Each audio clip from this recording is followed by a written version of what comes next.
next one is, how soon after an operation or a serious injury should one get back to yoga, and what postures should one start with?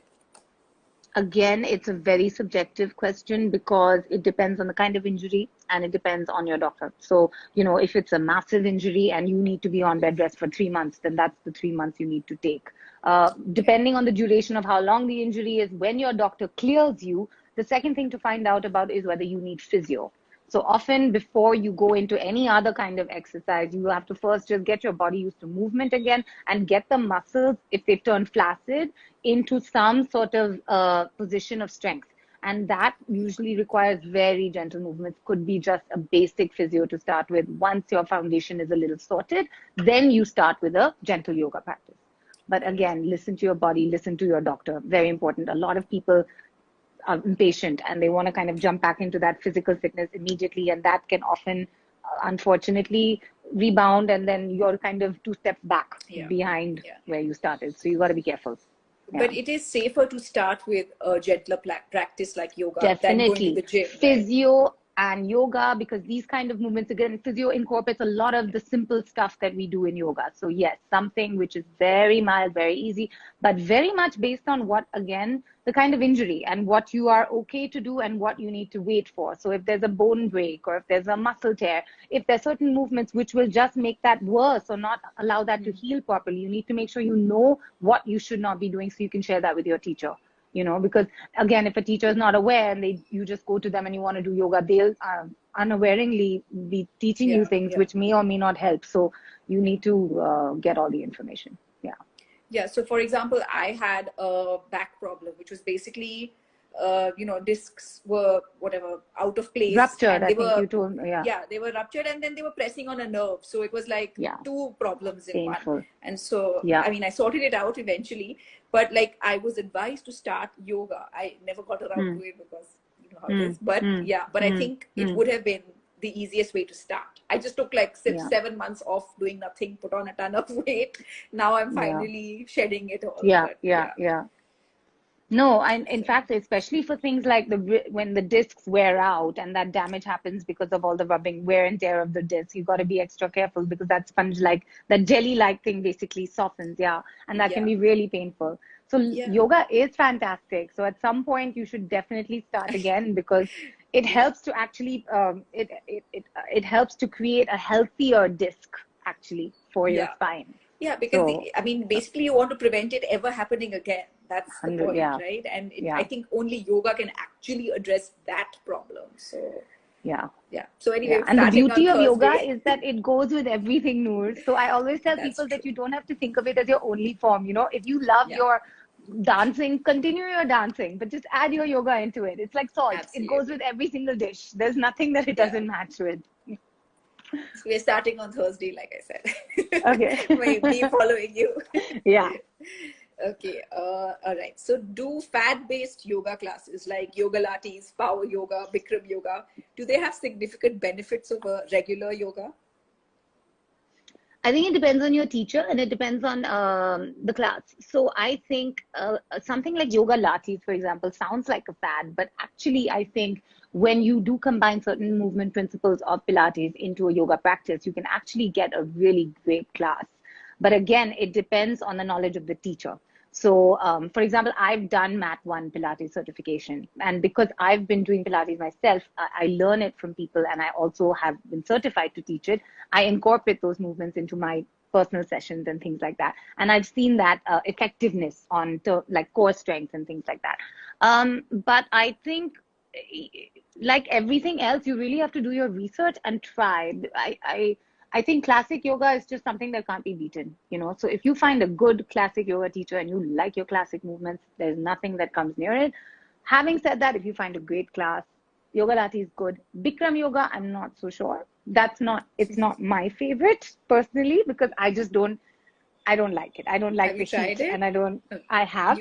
And I have not enjoyed it. But I have known people who love it, who love the heat and who love that, repetition of just those asanas. So you kind of have to find what works for you. Actually, that's but always been do your my research. problem too.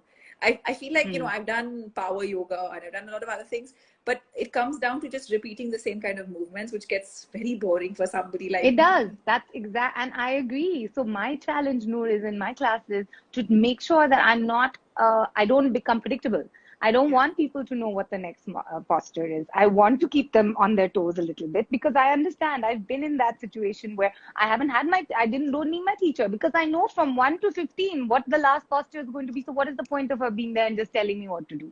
Yeah. So I try to make change it up. Also for your body, it's important to keep doing new things because that's how your body learns. Yeah. Okay. So you've already sort of answered this, so I'll skip over it. Should one consult their doctors before beginning a yoga regime? You think if they you should, need to, right? definitely. If you need to, yeah. If you're a healthy adult, absolutely no reason. But if you have any kind of any concerns, physical concerns, you should check. Yeah. Okay. And is yoga safe to practice without supervision from a teacher? If you don't know what you're doing, no. Just like anything else. If you have never done yoga before, see, it's not like it's not like you're doing, one of these CrossFit classes, okay? So maybe the risk of injury and the kind of injury is less. But for example, if you don't know what you're doing and you repeat the same thing again and again, for example, something as simple as Warrior 2, you think that you know how to do the posture, but your knee is constantly in front of your ankle and you do it every single day for 30 days. I can guarantee you by the 31st day, you will be telling me that yoga made my knee hurt when actually it has nothing to do with yoga. But just the simple fact that nobody told you that your knee should not be beyond your ankle. So you got to kind of be careful in the beginning for sure. So then that's why personal training is more important than like following personal training, watching a teacher if somebody keeps telling you the cues, remembering, listening to those cues. But otherwise nothing like somebody seeing you and being able to tell you, until you're comfortable enough, confident enough to do it on your own. Yeah. Actually, the thing is, because of lockdown, everybody's taking these free classes. I mean, they're following along to free classes. And sometimes I know that can be a problem because, for example, I started working out like crazy in the first month and I, lost weight, everything. And then my back started hurting again and then I completely stopped. So that's the problem. That is exactly it. I mean, there's some amazing things that have been available, but if people are not, and because I'm a teacher, I'm always looking at people and I'm always looking at their posture. So sometimes I just feel scared because I see them and I'm like, oh my God, you're going to hurt yourself. And nobody is stopping them. They're just going on with that same scary movement. So it is, you need to kind of just check yourself and otherwise ask somebody. Yeah, very important. Okay, so thanks, dear. Those were the questions we had received so far. Now let me take audience questions because there are quite a few of them, but it will take me some time to scroll through. So bear with me while I do that. No worries. Okay, yes, I do yoga.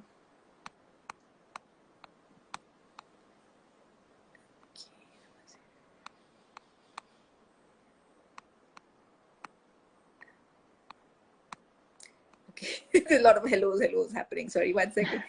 I see somebody saying, which asana is the best for a C-section tummy and broad hips? Yeah, okay. So you can start with that.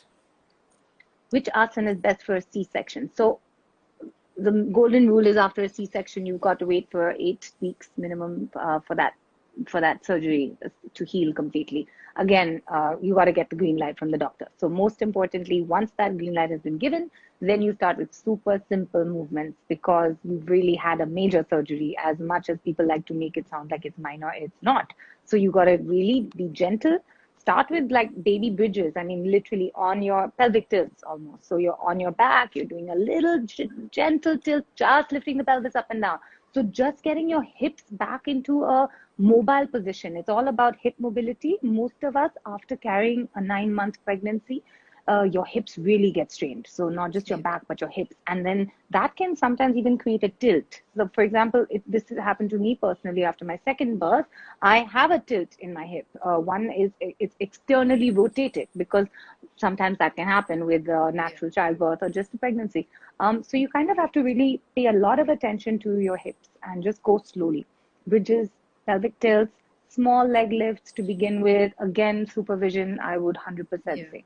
Post pregnancy, you need someone who's just guiding you before you go too fast, because it's another one of those areas where a lot of women unfortunately we just live in this society where we've got such ridiculous standards of, you know, I want to bounce back to what I looked like before I even got married, and etc., etc. And there's this horrible sense of women not supporting each other, which is quite sad. I know what you mean.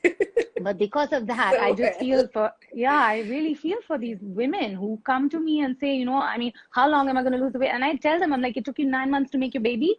Give me 9 months. Yeah. Like, give yourself that time, you know, be patient and just baby Absolutely. steps. So post C-section, baby steps, take it slow. Always do a little cardio to start with as well. Walking a little bit always helps. Once you get energy, once your body starts getting used to movement, then you increase every week. Yeah. Okay, so Chinmay says, I have been seeing her videos from your stories. She's fab. And then the next first question I saw is, which asana is best for neurological problems in the chest and back? Neurological problems in the chest and back, I'm a little confused, because neurological problems would be based in your brain, and then problems in the chest and back. So I'm not exactly I guess he might clear be on that saying question. something to what I was similar to what I had, the spinal injury, perhaps. It could be something like that, like a spondylosis or something.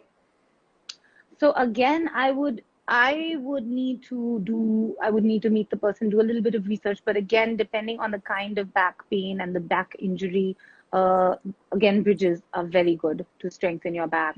Spinal twists are great as well, because they just kind of release any tension in your spine as well as in your hips. Depending on the injury, I personally think forward bends are always very nice to release and stretch the entire back, but it depends on the person and what the doctor has advised against or not. Because I do know of some people who've been told not to do forward bends.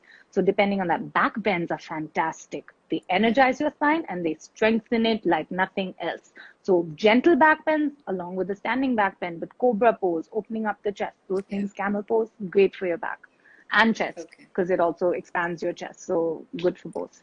So I'm going to encourage, this was from Ram Prasad. I'm going to encourage them to contact you directly with these questions, and you can then get back to them.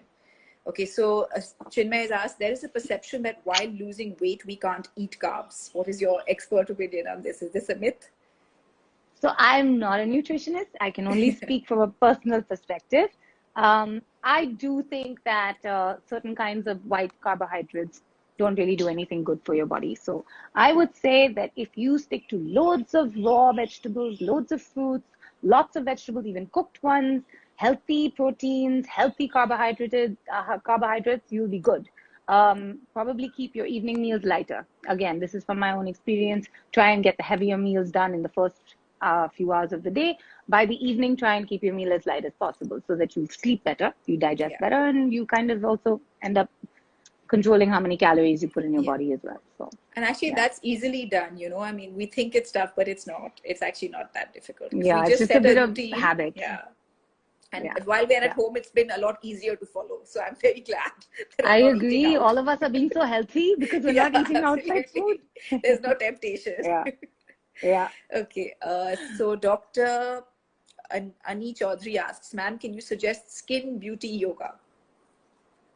Honestly, all yoga is fantastic for the skin, which is one of the best things about it. So somebody was asking me yesterday that how long will it take to see the effects of yoga once you start practicing? And I told them, if you give me 2 weeks, I don't have to ask you, you will come to me and say my skin is glowing, because that's one of the best, like the first things you'll see is that flush in your skin because of all the toxins coming out and because of all the blood being circulated. So that's one of the first things you see. Every asana is good for your skin. Like I cannot think of one asana which is not. So all asanas. So I know that I recently attended like a talk, and one of the ladies who was attending it with me, she was a yoga teacher as well. And she taught us some like sort of exercises to pull up the skin. Now, I don't know if they're actually effective. So maybe you can give your expert opinion. Basically she just said to pull it up, you know. Does it work? So I don't know, because to be very honest, I have not done the pace yoga. I have not really done most of those. But I can tell you that you look fabulous, Diya. So that's very sweet of you. But I can tell you that one of my first yoga teachers, and I'll never forget this, told me, and I was in college at the time, she said that the year you start yoga is the age you will look for the rest of your life. And I'll never forget it, because I do think that when people practice yoga, they become ageless. You can't tell. And think about it, Noor. If you meet people who are really regular, you can't really